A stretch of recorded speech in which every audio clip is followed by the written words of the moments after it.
Hari ini kita bakal membahas sesuatu yang benar-benar krusial. Hanya dalam beberapa tahun terakhir, kita melihat laju diversifikasi aset global yang luar biasa cepat. Sampai-sampai buku teks ekonomi puluhan tahun rasanya udah nggak relevan lagi.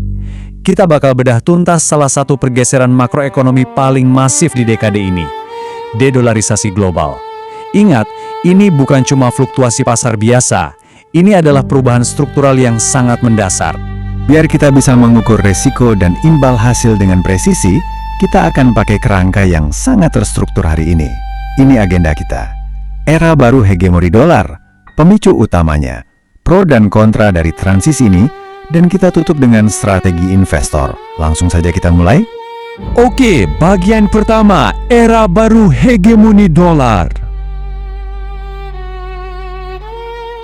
Nah, sebagai analis pasar, berpuluh-puluh tahun kita terbiasa melihat dolar Amerika Serikat itu ibarat pelabuhan yang paling aman, ya kan?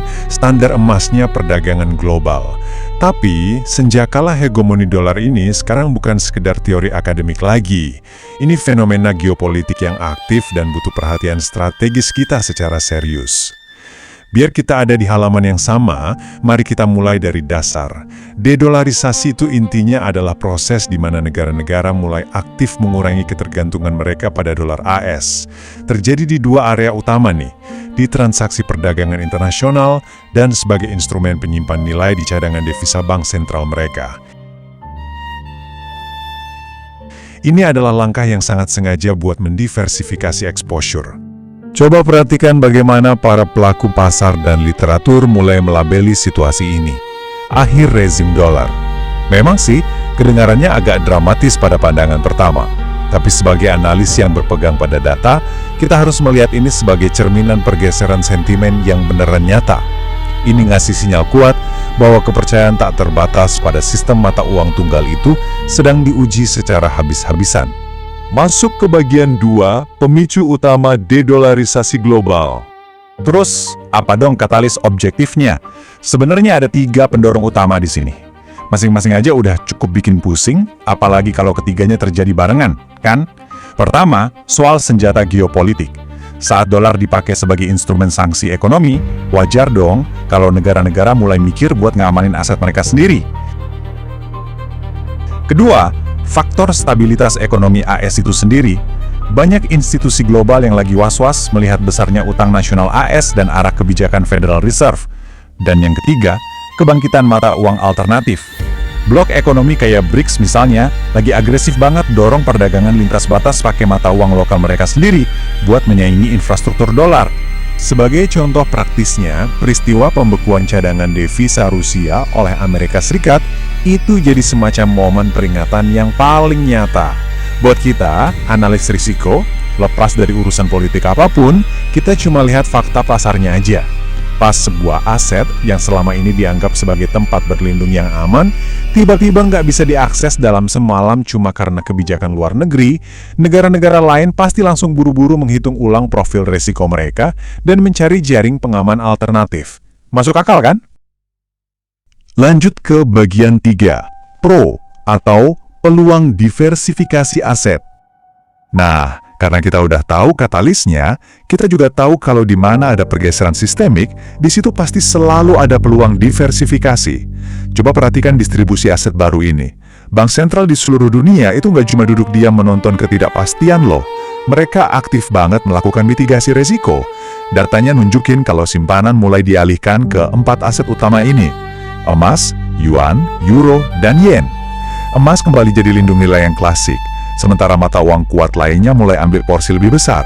Pergeseran aliran modal ke instrumen-instrumen ini jadi sinyal yang sangat jelas soal di mana likuiditas masa depan mungkin bakal bersarang. Jadi poin krusialnya, keuntungan beradaptasi dengan dedolarisasi itu sangat nyata buat portofolio makro. Pertama, ini secara efektif melindungi aset berharga dari resiko sanksi geopolitik sepihak. Kedua, dengan masuk lebih awal, kita bisa memanfaatkan likuiditas dari jaringan perdagangan lokal BRICS yang lagi naik daun. Dan ketiga, diversifikasi kayak gini secara langsung memitigasi eksposur kita terhadap fluktuasi kebijakan The Fed, sekaligus mengurangi kekhawatiran jangka panjang soal keberlanjutan utang Amerika Serikat. Intinya, ini adalah gabungan manajemen resiko yang defensif sekaligus ofensif. Tapi tunggu dulu, kita masuk ke bagian 4, kontra, yakni resiko transisi di dunia multipolar. Tentu saja, menjauh dari sistem yang udah super mapan ini membuka celah kerentanan yang sama sekali baru. Coba kita bandingkan.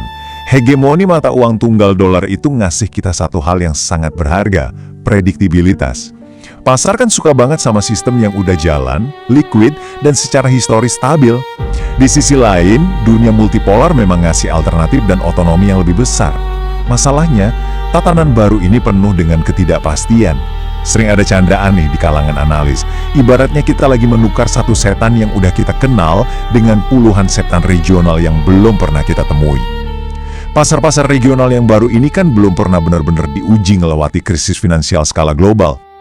Jadi, tantangan strategisnya bukan sekedar menukar dolar sama mata uang lain terus beres. Nggak sesimpel itu. Ini soal gimana kita menavigasi kekuatan ekonomi baru yang secara fundamental belum teruji buat mengelola mata uang cadangan global. Selain itu, bukannya punya satu sistem clearing global yang efisien, kita malah bakal ngadepin jaringan regional yang makin terpecah-pecah. Dampaknya, efisiensi perdagangan bisa merosot, biaya transaksi pertukaran mata uang asing lintas blok bisa melonjak tajam, dan risiko kepatuhan hukum bakal jadi jauh lebih kompleks. Akhirnya kita sampai di bagian 5, strategi investor dalam tatanan multipolar. Mari kita tarik kajian materi ini ke kesimpulan puncaknya. Ini dia matriks ringkasan kita hari ini, semacam kerangka yang menyintesis semua data geopolitik tadi, jadi format yang bisa langsung Anda aplikasikan. Waktu Anda menyusun alokasi modal ke depan, Anda harus menyeimbangkan antara keuntungan dan kelemahannya. Anda dapat proteksi dari diversifikasi cadangan devisa, tapi ya harus siap bayar harga dengan menghadapi risiko transisi yang tajam dan masalah likuiditas jangka pendek. Anda ngelihat ada potensi pertumbuhan di peluang jaringan BRICS, tapi ingat, itu selamanya bakal terikat dengan ketidakpastian tata kelola multipolar. Ini bukan berarti kita harus menghindari perdagangan global ya. Ini cuma berarti kita harus buru-buru menyesuaikan ulang pembobotan resiko di dalam model kuantitatif kita. Nah, itu dia yang mengarahkan kita ke akhir sesi kita kali ini, sekaligus meninggalkan satu pemikiran penting. Sekarang ini bukan lagi soal apakah dunia akan bergerak menuju tatanan ekonomi multipolar, tapi soal kapan dampaknya benar-benar terasa secara penuh. Jadi, pertanyaannya, gimana cara Anda menyeimbangkan keamanan portofolio Anda saat ini di tengah keniscayaan transisi global yang masif tersebut? Ini adalah pekerjaan rumah analitik yang sesungguhnya buat kita semua. Terima kasih sudah nemenin saya ngobrol di eksplorasi strategis ini. Pastikan Anda meninjau kembali bobot risiko Anda, dan pastinya teruslah belajar dengan kritis.